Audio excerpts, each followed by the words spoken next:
Welcome back to Lyfelinez podcast, where health, wellness and mindset meet action. I'm Dave, founder of Lyfelinez, if you hadn't already guessed, ex-forces and passionate about fueling lives without limits. Today's guest is an absolute machine, Mike Copeland, aka the Fridge Man.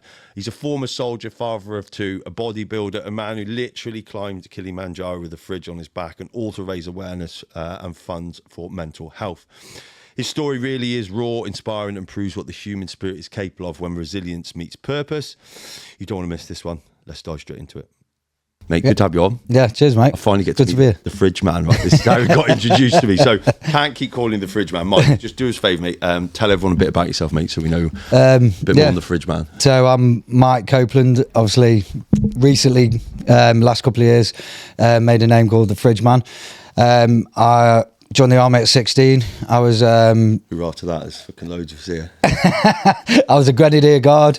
Left the army, started bodybuilding, become a bodybuilder, stopped bodybuilding, started hiking, built a camper van, done a lot of hiking, done a lot of hiking challenges, and then ended up doing what I've done now. I like the way we could. That's such a little sync. Little brief. I love it, but the whole hiking to carrying fridges. Chuck these on as well. Yeah, this would be easier. So hopefully when we cut this, so Tom's going to have the pleasure of sticking some good B-roll up. Yeah. Because I got brought to my attention, and I just remember seeing. So this is why there's that humble approach to your beginnings. Mate.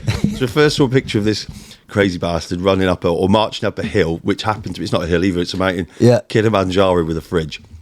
So we'll chuck some of the B-roll up. Yeah. But I guess wanted to dig into a little bit about the military background, because, mate, just from spending 10, 15 minutes off camera, you can see your mindset's different. Yeah. I'm probably akin to mine, Gaz, and everyone knows us guys. I joined at 16 as well.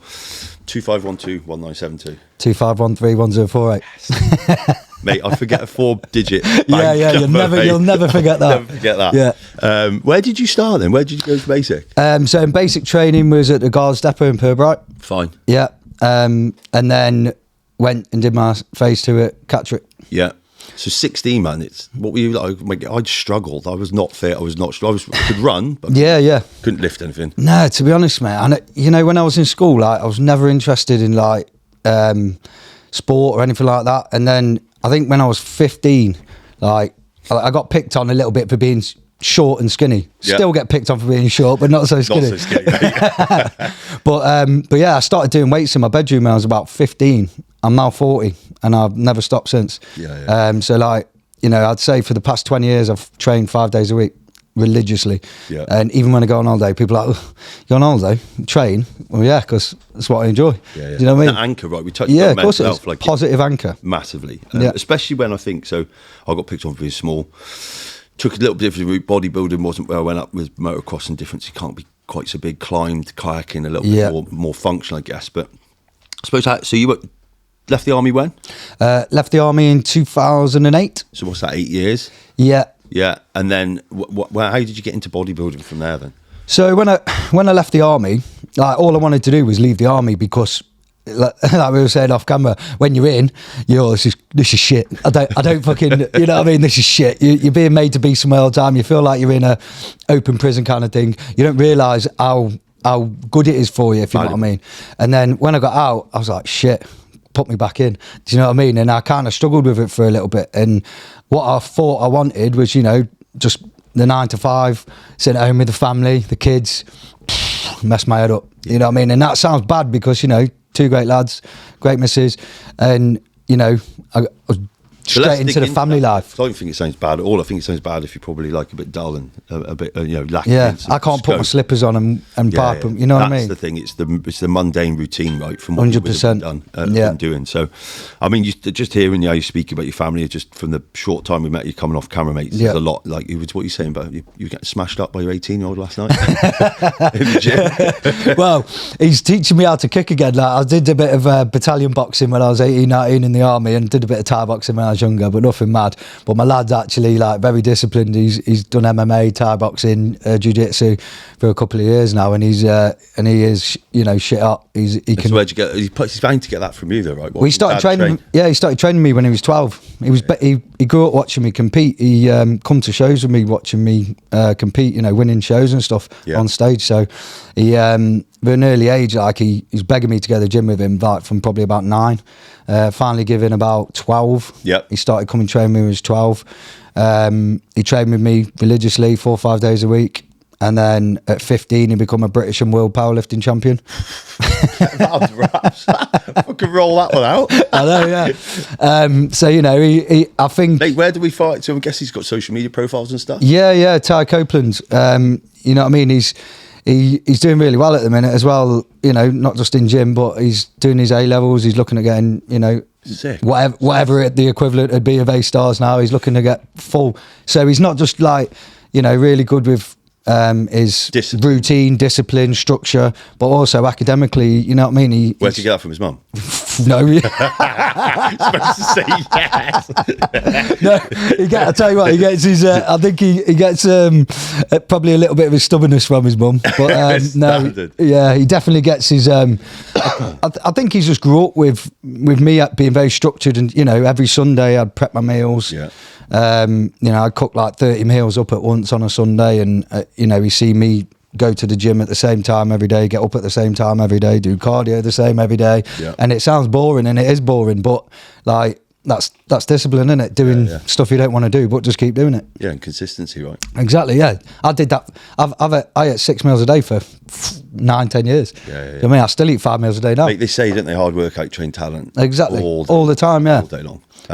So, let's dig into this. Hold on, because this is very much about the fridge man, but I love finding out stuff about my inquisitive nature. 15, and he's doing what?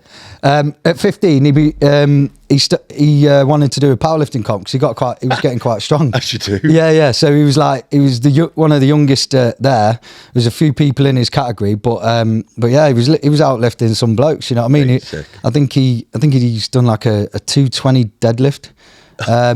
And then it was like I think a 170 or 180 squat and a 120 bench, something like that. Mate, all day. Yeah, it's mental. And like... Right, we'll chuck his profile up. I'm all about finding you. We've got Tom's at 18 now, and I try and stay away from giving the older fucking the younger people. Yeah. I think it's a bit of a shit thing to say. Yeah. I generally sometimes do it, but yeah, I think it's always quite sick when you come across. Yeah, massively, mate. I say to him all the time, like, you're built different. You've grew up with something that young kids haven't got. Yeah. Do you know what I mean? He's definitely most of his mates is getting pissed. Yeah. On social media, flicking all day long. Yeah. And he's constantly thinking of ideas. He's just trying to set up his own business now. Nice. Marketing company. So really, yeah. He's honestly, mate. He's a clever lad. Yeah. So what do you do? So I think the other thing to remember before this we talked about is your day job. Yeah. Around doing all this was lorry driver. Which I've got mates. It's fucking.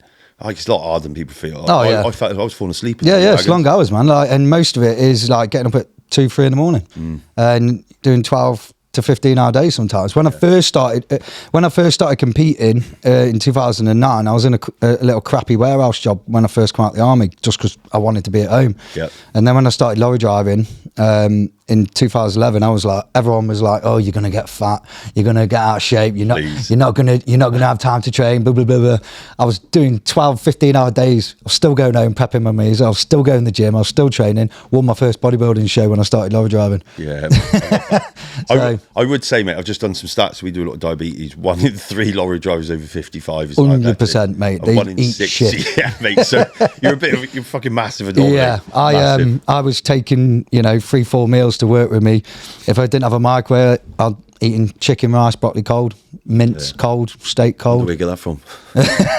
Boil in the bag. Yeah, just chilling it in. Eating a boil in the bag in the middle of a hole. Yeah, mate. Feeling shite. Yeah. So, mate, let's get on to the real stuff. Fridge man. Where the fuck does Fridge man come from? There's some cool. You just know the reels now are going to be full of cool photos. Mate. Yeah. But you got sunburn on the back of your neck. All the reels I saw.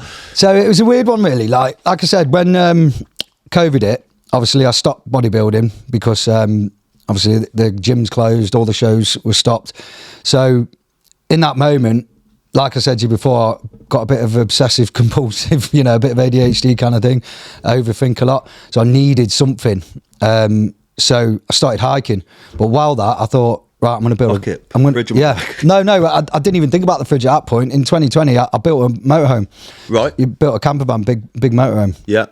Out of Mercedes Sprinter, long wheelbase. Nice. So I built that with the intention of using it to travel all around the UK and hike. Do you know what I mean? So basically, when you go for a hike, sometimes people drive 3 hours to do a hike. They get back down and knackered and they've got to drive 3 hours home. Got a VW Crafter in there. Yeah, exactly. Just get the bed out. Yeah, exactly.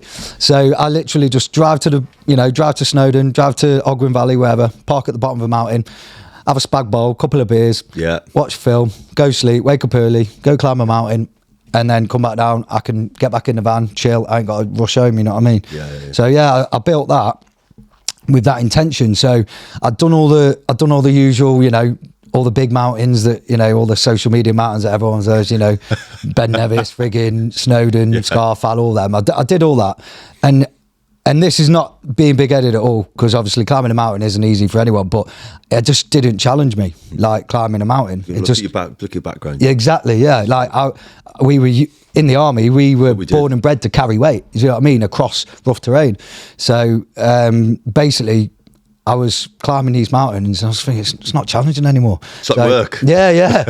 So I did that for about 2 years, and then, about a year and a half, and then, I just said to the missus one day, I was like, I need to do something. I need a challenge. I need to do something. I was like, I'm going to do something for charity. Nice. So I was like, I'm definitely going to do it for mental health, because when I got out of the army, I did struggle a little bit, getting back into society, if you know what I mean, just really struggling with drink and all that. So when I decided, right, I'm going to do something, I was like, right, I'm going to climb a mountain, because that's what I've been doing. But if I climb a mountain with a T-shirt on, no one's going to know what I'm doing. No one's going to pay one bit of attention. No, and that's the idea. Exactly. The idea is bringing attention to a subject that no one wants to talk about. Yeah. How would you bring attention to something that no one wants to talk about? Do you know what I mean? So I was like, right, do something extraordinary. Yeah, exactly. So I'm like, right, I need to carry something that represents the burden of mental health. So at first I thought, maybe let's put a rucksack, put a Bergen on, put some weight in. But I was like, no, it's just going to look like I'm carrying a bag. No one gives a shit. So I thought, right, I'm gonna carry a fridge. And I was like, the fridge has gone up. Yeah. So I was like, right, I'm gonna carry a fridge. And when I told the missus, she thought I was off my tits. She was like, what drugs have you been taking? I was like, I stopped taking them years ago. But yeah, I was like, right, so I'm going to carry a fridge. How do I carry it? And then, do you remember the radios in the army? Yeah. With they had the frames on. Yeah, and they had the metal frames. Yeah. Well, I didn't use one of them, but similar. I used a US Army Alice pack. Nice. So I thought, right, I bolted that to the back of a fridge. Job done. Yeah, job done. It's got shoulder straps, it's got a waist strap. And I thought, right, I'll do that. So then I thought, I need to make it a bit harder. So basically, when I put the first post out, the first event I did in 2022 was I carried the fridge to the top of Snowdon with it full of beer. So the reason why that come about with the beer was I put it out there saying, look, I struggle with a bit of overthinking and, obsessive compulsiveness. I'm doing this for myself, but I want to raise awareness of mental health. And I put, if anyone's struggling with the mental health, they can join me. Nice. And whoever comes and joins me, I'll put a beer in the fridge for everyone that comes and joins me. Yeah. I thought 5 people would turn up. 30 turned up. Fridge is full. So yeah. So obviously we got like loads of beers in the fridge. So yeah, we happened to climb it on the hottest day of the year as well. It was like 32 degrees. The day of the Snowdon race as well, so it was packed. But that was a brilliant thing because I drilled a hole in the side of the fridge and so people could donate. And nice. then I put a QR code on as well. Smart. So you know what I mean? So it's like a giant billboard. Yeah. So the idea with the fridge was actually to represent the burden of poor mental health. If someone could see how you feel carrying that weight on your shoulders, that's representing that weight. And then, down the side of the fridge, I had all these different slogans and phrases like suicide, PTSD, self-harm, anxiety, depression, So it was almost like a physical, visual metaphor for the burden of mental health. Yeah. So I think a lot of people got it. Don't get me wrong, like if I had a quid for every time someone says, "You got any beers in there, mate?" You know what I mean? I'd be a millionaire. But for the people that actually got it, it was like it was bang in their face. In this, I didn't want to vegan because my fucking brain's gone off it. A couple of things is, firstly, I've got loads of friends now that have found 40. They're all doing 5Ks, 10Ks, which I'm fucking super pumped for you. Yeah. And it's not to sound a dick, but it's to share a sentiment whereby that sort of stuff lost its shine for me fucking years ago. Yeah, yeah. You know what I mean? Because all I remember is baby's heads. Yeah, yeah. Weight on running up fucking Cumbria and stuff. So I find a little bit of a new passion with now for my missus. So I totally get that. And then when you talk about, like, we run the 3 peaks when I got out. I took with the British Safety Council. I sold health and safety on the phone, mate, when I first got it. So I just, same thing as me. I cut up until a couple of years ago when I left the corporate world. I used to do something every year. Yeah. Bike London to Paris, 190 miles. It's fucking harder than I thought. I did no training either. Bike was all knackered. We did the 3 peaks. Got into the first day, like HR director, she'd done like the Cancer Mile walk. I'm halfway up Ben Nevis and she's in Clip. I'm like, fucking hell. Ended up getting to Snowdon all late. Me and H had to just get a bag on. Me and him turned up, did 158 top to bottom. Fuck, mate. I couldn't walk. I was coming down the last steps years ago. Legs were done.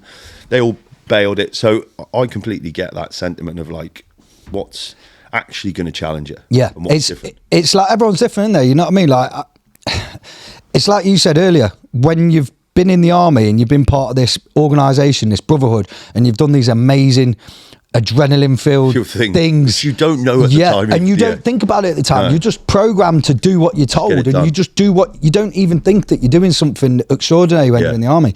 And then when you come out, you're like, my life's fucking boring. Yeah, do you know what I mean? Like, and to say that to a normal person who's never been in the army, they think, oh, just fucking chill out, just enjoy it, just do nothing and get fat, and you know. And I'm like, nah, that ain't me. I can't do that. Yeah. So like for me, I've got to have a purpose. I've got to have a passion. I've got to have something. And now with stopping bodybuilding, I've got quite a few things, and that's you've got a little more time. Mate. Yeah, exactly. About, fine tuning. Exactly, and that's the thing now is like. At first, I went into a bit of depression when I stopped bodybuilding because I thought, you know, this has been my life 10 years. I thought, what am I going to do now? I'm known as Mark the bodybuilder. Like, what am I going to do? Mark the fridge man now. Exactly, yeah. So it was just like I needed to do something. Whereas now I see it as a blessing because, you know, I go hiking. I paddleboard. It's inclusive, right, as well, this, because I want to drill into the bodybuilding bit, because the whole period the whole thing about Lyfelinez, like, I've got a lot of friends in the industry. Yeah. Bloke that's probably at the heart of the industry right now and is transforming supplementation. Rick from Strom, good friend of mine, helped me get this stuff going. He was there for, you know, when he moved here. I think if you've been in the bodybuilding scene like I have, I think if you don't know who Rich is, you haven't been in the bodybuilding scene. You've never lifted away in your life. Yeah. But so what I'm trying to do with this, he's one of the first guys that started talking about assisted use instead of fucking slamming it. Like, what can we do health marker wise to treat it? I guess where the brand that we've got, or I'm trying to create, is more a little bit inclusive of the normal person. Yeah, you know, the people we just kind of jested at. So if you're watching this, don't get a boner about it. We're only having a bit of fun. My brand's everything about you guys right now, and it's probably drawing lessons from, and I think taking away some stigma around things like, I've never bodybuilded properly, but I've always been in shape. Yeah, I've just never had the tenacity, and I've rode motocross, so I needed a different position. I couldn't be fucking trying to get on a bike with no food in me. Yeah, but I've got such admiration or respect, and also a little bit of sympathy for it, because it's a fucking horrible place to be, mate. I tell you what, brain fog on prep. Yeah, it's dark. It's a dark place, mate. A very dark place to be, and it takes a special kind of person. And to be honest, it kind of is it abusive though? Is this self-abuse? I don't know. Where's the line? I think borderline. Yeah, I mean, it depends which way you look at it. I've seen people get into bodybuilding, do one show and never do it again, and they tick the box, fuck their head up. You know what I mean? They couldn't do it again. I did it 30 times. But then we go back into like the nature of the person we are. Like, you're in the military for life, mate. Look where you're going now. We talked about going offshore. You're back doing some fucking risque stuff. Yeah.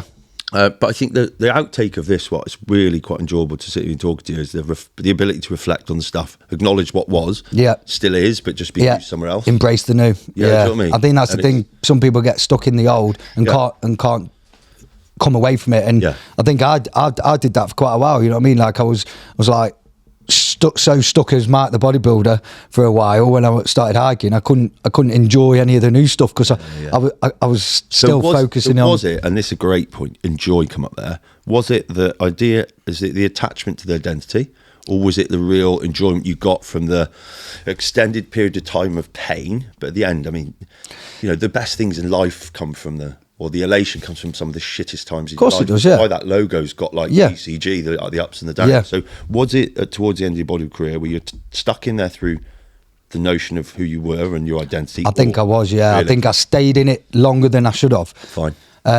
For that reason, like, you know, this is who I am, sort of thing, rather than going, you know what, this is actually starting I've had enough. Fuck me up now. Yeah, I need to do something different. You know what I mean? And I had that thought for the last couple of years of actually doing it. Yeah.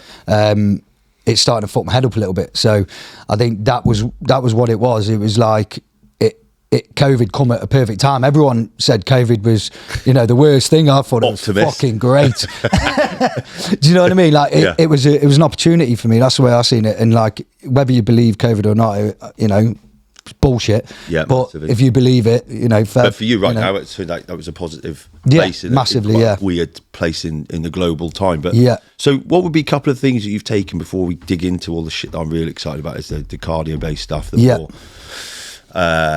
fit for purpose, I'm going to say. Yeah. You know, the functional training stuff. Yeah. What are the things you would take away from bodybuilding that probably stick with you now? Because I'm going to throw a few things. I think the knowledge you get when you do what you did well. You learn a lot about yourself as nutrition. Nutrition's fucking. And if we look and talk about what's close to my heart with this and the topic on the diabetes, I've had a hypo while I've been on prep.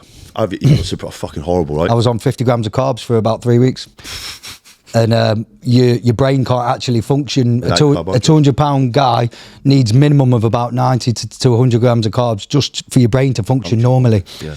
You know what I mean? So that's what they're on about when they say brain fog. Is you actually are getting thicker. Yeah, because you can't function. Yeah, and it's the old you know, the old thing about being meatheads. Yeah. Because when you are that close to a show, you know, you struggle to think. Yeah, it's probably it. And then I guess, so how in a weird place have we got to where the nutritional understand you gain from being in probably a sport that's demonised by normal people should be standard operating procedure for like anyone who lives. Yeah. I mean, I have took a lot of pluses from bodybuilding. Don't get me wrong, like I don't regret doing it. I don't resent it or anything like that because everything in life happens for a reason and purpose. But the structure, the routine, the discipline, a lot of this stuff I already got from the army, joining the army at 16 anyway. The bodybuilding, I think, just really like nailed it into me even more. Do you know what I mean? And even now, it's in a different manner though. That's a lot of ear. Yeah. Oh, it's great. Yeah.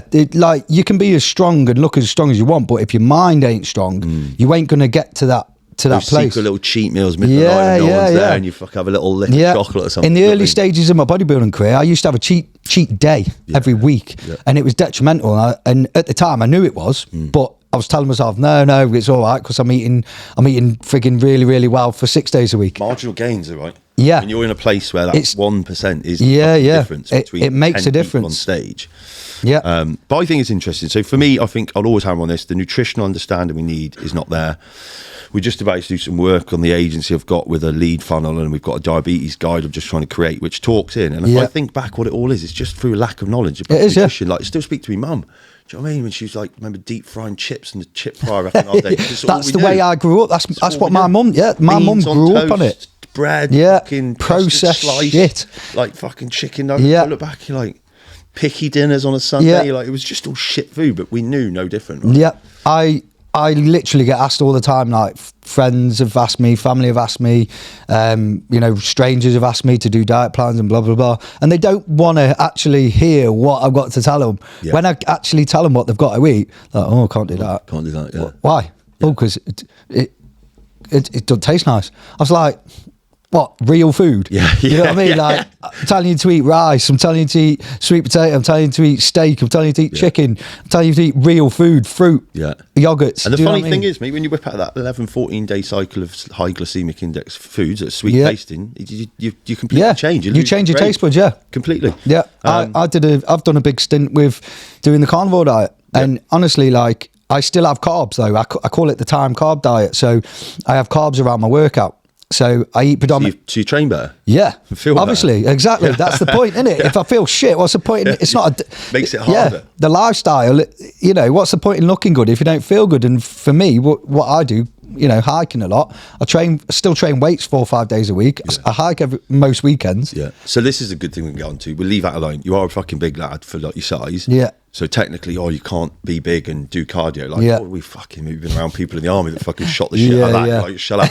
But then it leans into carrying weight, right? Yeah. So you've done 3 peaks: Fridge, Snowdon, Fridge, Kilimanjaro. Let's dig into that. Like, what was that? What did that look like? What was the training like? Who did you do it with? So obviously the first one was Snowdon with the beers in.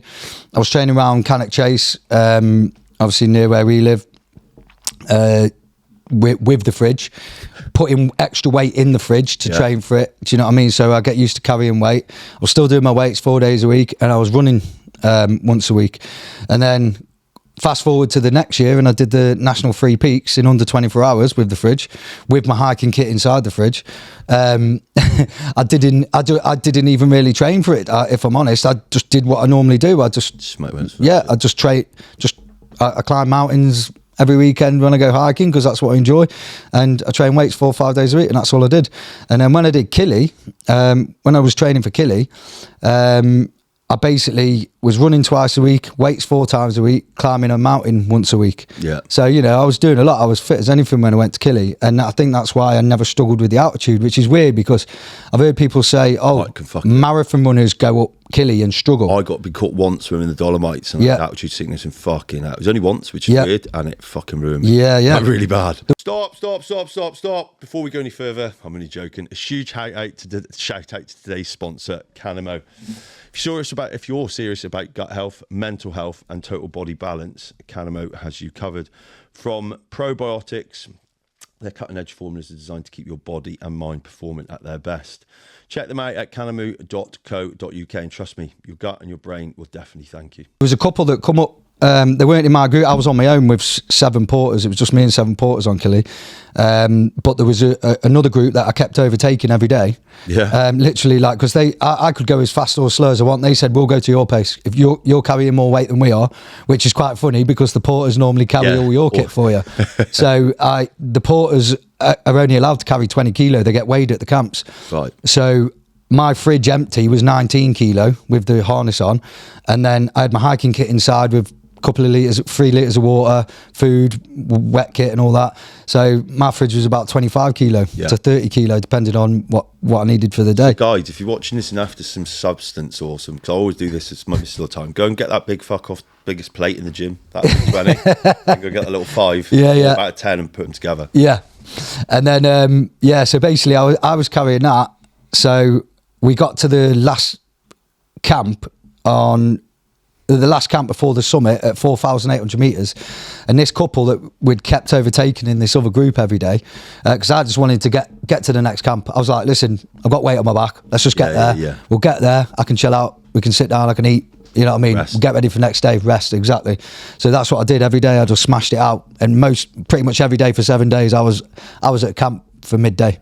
Nice. So we just smashed it out. But this couple got to the last camp, and the wife, she literally was pale. She was throwing up. She was fainting. They literally rushed her straight back down. And like, I just never felt anything. I'd never felt anything like that. The only thing I really felt was like, I felt a bit of the pressure in your forehead that you get. Do you know what I mean? And then after I took the sickness tablets, the anti-altitude tablets, I didn't start taking them until day 3. So when we actually got up there, I was fine. I didn't even struggle. I actually overtook. We started the ascent. They woke us up at midnight. We got to the final camp. We got there early. We had an early lunch and early tea. They said, get a few hours. We're gonna get up at midnight. We're gonna start our ascent at 1 o'clock in the morning. So like, I didn't really sleep. Probably had about 2 hours. Like it was on no sleep whatsoever. So we started the ascent at 1 o'clock. It was raining. And literally, slowly but surely, like everyone just kept stopping, having breaks and stuff like that. As I said, we'll just keep going until we get to. I'll tell you when I need a break. Yeah. And we were zigzagging up this mountain, zigzagging, and I was just overtaking this group, that group, this group, that group, and we got to the top, and we had a cup of tea, and there was only one group that caught back up to us, Before you were all the way down. before we got to the summit. But then, when we got to the summit, we were there for half an hour before any other group turned on. What? And that we took pictures and videos. What's the distances for somebody who doesn't know them? We'll chuck some stuff up, but what are you looking at? Altitude-wise, distance, time? So Kilimanjaro is the highest freestanding mountain in the world, so it's just under 6,000 metres. So put that in perspective, Everest Base Camp is what, 5,300, something like that. So the distance, it was a 7-day trek. The distance each day wasn't that much because you have to go slowly because of the risk of altitude sickness. So I think we did like 12, 15k a day, but the final ascent day is your hardest and biggest day. So the final ascent day, on 2 hours sleep, starting at 1 o'clock in the morning, I did 30k. Yeah. So we went all the way up to the top. We summited for about half six in the morning. Had a half hour up there taking pictures, videos, whatever, and then we literally shot straight back down to the 3,000 metre camp from 6,000 metres, and that was tough. Like, bearing in mind at the bottom of Kili, it was 35 degrees, humid. Yeah. Got to the top of Kili, it was minus 15, snow whiteout. So if you actually look on some of the pictures when I'm at the top of Kili, I've got no gloves on, and people are like, "You mad, you're not wearing gloves?" I was like, "Yeah, I don't need it. I'm hot. I'm carrying a bucket fridge." I've got a fridge. So, no, but if you look at the back of my hands are purple, but I still wasn't cold because obviously I was gassing. Yeah, I was using They turned energy into like little fucking cooling down at things. They were like blood's running. Yeah. So, but yeah, it's quite funny. Obviously, you talk about Lyfelinez and supplements and that, and people say to me, "Oh, what supplements did you take?" And I actually use natural electrolytes. I took Himalayan pink rock salt with me, and when I was no one was even talking about that back exactly then, yeah bodybuilding exactly. This is bodybuilding. Like, this is about, hydrate. You can't get a pump if you haven't got no salt. You can't get hydrated. You can drink as much water as you want. Yeah. If you don't have salt in your system, you're just going to piss it out. Hey, thank you. Do you know what I mean? Yeah. So I was there in the morning and at night at each camp, cracking about 10, 15 cracks. On the salt Yeah, shake. not that looks a bit suspect, that, doesn't it? In print. Yeah. Yeah, I'm not going to do that motion again. But yeah, I was cracking like 10, 15 cracks of pink Himalayan rock salt into my mouth, and then swilling it down with water. And that was purely to keep myself hydrated because, I was drinking 3-4 litres, but I was sweating my balls off every day carrying a fridge. Yeah, like the day 2 or 3, whatever it was, when it was really, really hot, and the reflection of the sun on the... Yeah, I'll put that one up. Yeah. The reflection of the sun on the back of the fridge, because obviously it was metallic. It was cut the back of my neck and my ears, so I had to frigging wear like a little shemag. Yeah. So the straps were quite painful on my shoulders and my neck. Look comfortable. Yes, and it ain't a comfortable thing to carry because it's awkward. That's the thing. It's not the weight. The mass is so far. Yeah, it's because of how far it is back. You've got height leaning forward. So you can't. If you stand up, it just pulls on your abs. So you've got to have great core strength to begin with. Mate, so anyone who hikes 101, you want your weight up here, don't you? Yeah, you want your weight as high as you can. Yeah. So that weight almost felt like it was pulling you backwards because I had my hiking gear in there as well, which would fall to the back door of the fridge. It would obviously pull me backwards, and the worst thing about it is it's a big square metal box, so if it was windy it'd feel like a grown man's trying to push you over sideways. So the actual... Mate, physics suggests that's not 25 key, is it? It's probably close to 30. Yeah, I mean, like when the wind's hitting you, I climbed... I've climbed about 40 mountains, I think, with that fridge now, and because I did a lot of training with it. So I climbed like Egon in Ogwen Valley in Wales. I think I've been up and down Snowdon about 7 times with it now. I've done Ben Nevis with it, Scarfell with it. I've done Hal Vallon. Yeah, done Hal Vallon with it in winter in the snow. Yeah, I've done that. I've done some mad hikes with it, to be fair. So, and the cause has been mental health. Have you got a page running for that constantly? What's that look like? How do people like? Yeah, so obviously on Instagram, the Fridge Man. When I set up the page, the Give Star page for the charity North Slash Mind, when I did Kili, I basically set it up obviously, so same again, I had QR codes on the fridge, and I was just pushing it, like for, I treated it like a bodybuilding show. Every event, I said, because you'll love this. I love it. I love an acronym. But like the army, the 7 Ps: prior planning and preparation prevents piss poor performance. And that's exactly how I treated each event. I treated it like a bodybuilding show. Yeah. So 12 weeks before the show, or 12 weeks before the actual event, I started promoting it. Started saying, this is what I'm going to do. Every weekend, I was climbing a different mountain. Yeah, that gets you with the fridge. That gets me seen. Yeah. Gives me stuff to post about. Yeah. So yeah, every weekend I was out in the van. Fridge was in the back of the van. I was climbing a different mountain. I was getting seen. I did a lot in the Peak District. Done frigging. You've been on quite a few podcasts as well. Yeah, done a lot of podcasts about it. But yeah. To be honest, I think I kind of learned all this stuff myself, how to promote it and how to get it out there. And, I ended up, I've been on BBC Breakfast Show for about 5 times now. And I've been on the news, Lorraine, been on a few things, do you know what I mean? So I know how to, it's weird, I know how to push the social media market when I want to, do you know what I mean? But also, mate, there's a thing here, because I've got an agency, and we've had some mention the other day, likes and follows. I'm like, fuck off. Yeah. How many fucking things do you actually like and comment now? Yeah.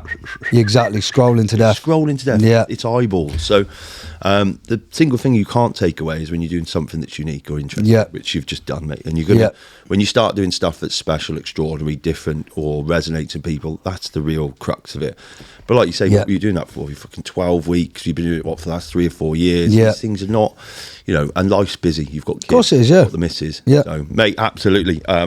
So let's dig into some other stuff, fitness-wise then. So what would you, if you look at the shape of you now, you've got a blend of soldier to start with, without a shadow of a doubt, into bodybuilder, now into like, what we class as middle-aged, are we now? Well, I'd say middle age is 35. I think we're over the hill, Yeah, mate. The average bloke only lives to what, 75, 76? Yeah, so we're all. Do you know what I mean? So you've got to think of what this is the reason why I always say to people, keep yourself fit and healthy. Life's half lived. Right? Life's for living, and people say, oh yeah, live your life. What? Live my life, eat shit, get pissed, get fat, get out of shape. What can I do then? How can I live my life? I can't climb a mountain if I'm out of shape. Yeah. I love climbing mountains. I can't go hiking. I can't swim. I can't fight with my lad. Yeah. Thai boxing. I can't lift weights. So the fact that I keep myself fit is going to keep me living the life that I want to live as long as possible. And that's, for me, is the motivation now. It's not just about looking good. It's about preserving life, preserving yourself. That's our year. So they've already decreed, haven't they? So you've got all this fucking hot cold plunge science, which is good. I've done it all my life. Yeah. I loved it when people started finding cold water. You're like, I think that was work. Yeah. On a river crossing or just I was going to say, now go on exercise in Brecon, you'll have some cold water therapy. Get the fuck in your sleeping bag when you're still wet, mate. Yeah. But I'm a massive fan of it. Was it 40% reduction all-cause mortality? Doing sauna 3 times a week. Yeah. They've already come back with the science now, and this is probably an interesting one if you're watching these cold plunges. If you're an idiot getting in it every fucking day for 3 to 4 minutes, and you're remotely fit, you're causing yourself issues. Yeah. I know Rick from Strom, I've seen hints of stuff, and I know him that well, that when he does drop a little hint, he's got a thing with it. Yeah. There is. So if you are, guys, seriously, look at the data. If you're training more 3 to 4 times a week and you're in that cold plunge more than 3 times a week for more than 3 minutes, you're not doing yourself any justice. No. So just a point to note. The other thing, grip strength and quad strength is another one they've linked. When you think about like, I've just lost my auntie, unfortunately. Love her to bits, God bless and all that. She fucking smoked and drank her to hell. So she falls over, fucking little fall on the back, so ribs are gone, and then whole body's knackered. So grip, quad strength, it's that preservation muscle, right? Skeletal muscle. You might get older in the face. We're all going to age, but don't know. But at the end of the day, weight training, personally for me, is like anti-aging because science is there, mate. Of course it is. So if you get to, like, I've only got to look at family members. I've only got to look at friends. You know what I mean? If you look at people the same age as you, they can't do what you do. It's because they don't train. They're not robust enough. Yeah, exactly. You've not. What to say? Made yourself capable enough. Exactly. I mean, who is it? What is it? RFK Jr. Robert Kennedy's nephew. I've seen him. He's run for president. No. 65 years old, mate, and he's doing smashing press ups, snakes, and a bit old school with what he's done. Yeah. But you're just bulletproof in what you've got. You are, yeah. I think as you get older as well, I think after 35, as a man, your test levels drop. Yeah, as a man and woman, you lose 1 to 3% muscle mass every year if you don't train and eat enough protein. Don't use it, lose it. Yeah, exactly. And that is the big thing. If you don't use it, you lose it. And, you know, the reason why you see a middle-aged man, and they call it the middle-aged spread, because they get noodle arms and a pigeon chest because they've lost muscle, and then they get a belly because they've got no muscle. They can't burn fat. The more muscle you have on your body, the easier your body burns fat. You are. Exactly. I burn fat in my sleep, and people say to me, "Oh, how come you've had abs for 20 years?" I don't train abs. I never have, I do compound movements, and I eat a lot of protein. Do you know what I mean? And I think a lot of people just don't educate themselves on the fact that if you train, resistance train, functionally as well, mate. Functionally, yeah. Let's tip into what we've done. I think it's easy to see why, because you've got all these like fucking coaches that I'm still boggling. I'm like, you look like a bag of fucking spanners or melted wheelie bin, as I still have Will Foden. Look like £10 of shit in a £5 bag. These are going to be some mint reels. But it's like, it's all that. And I'm all for teaching people, but just fucking hell, I think the industry's so just like get fit quick shit. And unfortunately, the thing I've probably come to, because I'm a qualified PT for years. Yeah, I was a PTI in the army. Yeah, there you go. Yeah. But you like, it's been brainwashed by these get rich quick schemes, preying on people with poor low self-esteem that don't really want to get fit, that unfortunately are not looking at, maybe picture me when I've got my fucking top off. Basically now I can fuck what anyone else thinks. No, it's for me. It's for you. It's me accountable. Because there's days now where I stopped. I'm like, oh, it's the missus. She's like, you're fat. I was like, never had that there. She's like, but you're 41 now. I'm like, fuck that. I can't have it. I don't. Mentality. Yeah, 100%. Because what happens if I let it go? I definitely. It's easier to maintain. Fuck yeah. Than actually try and lose 50 pounds of fat, and go again. Yeah. So for me, maintenance is the key. If I see myself, and don't get me wrong, like I'm not saying I eat super clean. I eat shit. I eat a lot of shit. But guess what? Because I train just 5 days a week, I can get away with eating 2-3 shit meals a week, maybe even more, mate. You got to think, like, when you're romping up fucking hills at the weekend with significant weight, you're probably just like a furnace. Yeah. I would say I've noticed as I got older, like I'm more susceptible. Like I'm a Mackey's fiend. I'm fucking mate. I've completed Mackey's. I've gone a bit like I don't think I've had a McDonald's for about, I don't know, 5 years, mate. 4 or 5 years. I'm just going to stop, mate. It ruins me. I feel literally my gut. It's hollow food. It's hollow calories as well, isn't it? And it's just full of processed shit. But I used to be fine on it, but I generally just leave it and fucking straight into the shit. I feel rough with it. Like, so appreciate that. Probiotics, big fan of. Yeah. Big thing. Sauerkraut. Gut health, mental health. They're fucking massively linked. If they're both intertwined, there's a second brain, isn't it? Yeah. So gut health's a big thing as well. So what's next for the fridge man? Well, obviously, at the minute, I'm trying to, change careers at 40, which is, quite tough. So I'm quite busy with that, trying to break away into that kind of thing. But I've got in my mind that I want to do it, and it will happen. It was going to happen this year, but because of the way life turned out, I ended up having my appendix out in November. And instead of sitting at home for 8 weeks feeling sorry for myself, I can't do that. So I booked a load of courses online to go into the new career. Riggers and stuff. So 2 weeks after I had my appendix out, I was dangling from some ropes, doing a rope access course. They told me not to train for 4 weeks. Fuck it, I'll go do some rope access, mate, which we agreed both done. And then you're in the fucking in the helicopter getting spun upside down. Doing the helicopter spin upside down thing, dunk you underwater and that. But I did all that, obviously, and then so I'm trying to break into this new career now. Obviously, will give me more time eventually, hopefully, because I can afford to, not work for a few months a year. Yeah. So the plan is, the next big one was either going to be do Everest Base Camp with the fridge, but the one I really wanted to do, but obviously this is about finding sponsors, time, money, and whatever else, was be the first person to ever walk from John O'Groats to Land's End while completing the 3 peaks on the way, while carrying the fridge. We'll help you do that. Yeah. So that, and I want to do it in 60 days. So it's 20 miles a day every day for 60 days. Okay, man. So when's that ideally? A year? Ideally, I mean, I want to plan it, you know, properly like I did with the others. I should have been doing it right now, to be honest. Like, I really wanted to do it in May and June, because I've learned myself with the marketing side of things with mental health is that obviously I've learned a lot about it and how to get the most publicity out of it. And I wanted to do it in May and June because there's a lot of mental health awareness weeks in May. Yeah. There's men's mental health awareness week in June. So naturally the media will want to jump on that story because of that. And that's how I, you know, created so much attention around it, is that I tried to do it around certain dates that would grab that attention. Do you know what I mean?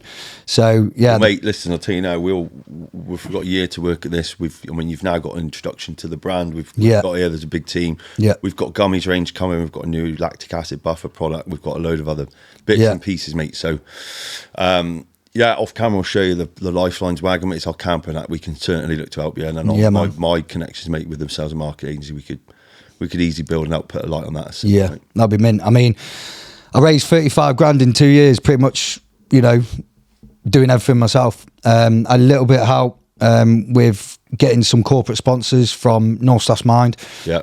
But predominantly I'd say for Kilimanjaro, I raised 21 grand. They out with a few corporate sponsors, I'd say maybe 8-9 grand. The 11, 12 grand was basically me every week on a different mountain, people scanning the barcode. Do you know what I mean? Like actually getting exposed, putting the hard work in, taking 3-4 months out of my life to actually make the effort to make it a success. Do you know what I mean? Because it's something I'm passionate about. And, you know, I've lost a lot of friends to suicide in the army. I know a lot of guys who've tried to take their own lives. You know, I've been to school with people who've took their own lives. And it's I think it's a lot bigger than people realise. There's a lot of people out there that won't actually talk about it. Yeah. And to have someone, excuse me, to have someone who, you know, comes across as like, you know, oh, he's been in the army, oh, he's a bodybuilder, he's done this, done that. To have someone like me turn around and say, yeah, I struggled. Do you know what I mean? Like I struggle, so I still do. You know what I mean? I overthink everything. You know what I mean? If I have an argument with someone, I won't sleep that night. My brain, that's the way my brain works. You know what I mean? My hyperactive brain, it works like that. So I still struggle with my own head, and that's why I train so much, because, like we were on about, it's a positive anchor. Yeah, exactly rather than using negative habits, turn them negative habits into positive habits. So if you've got that addictive, compulsive personality, put it into something good. You know, like you built 5 businesses. Obviously, we were talking off screen about obviously drinking and stuff. Yeah, you know what I mean. You've obviously, mate, I've got vices. Yeah, we've all got vices, mate. We've all got. I love a drink. Yeah, the mind. At the moment we talk about it's just pressure, but it's reorientating what we're doing. Like I give up racing motocross. As soon as that leaves, fucking the whole sport's expensive, mate. So, but yeah, I'm fucking really glad that our paths have crossed, mate. Yeah, same. Great to fucking hear your story. I think there'll be loads more to do with this. Yeah. So after Teams ex-army, so we're fucking in a good place, mate. Yeah. So where can everyone find you before we check out, mate?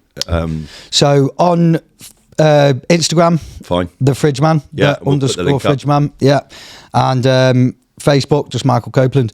Have you got your fundraising page? Is that stay up all the time or not? The fundraising page for Killy is still up. So obviously, if anyone wants to donate, they can still donate. The link for that is in my bio on Instagram still. But obviously, you know, the event's been done now. People don't really want to donate after you've done an event. Can you use that for the new events, or is it just limited to that thing? No, I could use it again, but I think what I would do is we'll set up a completely new, a new program, new profile. You know what I mean?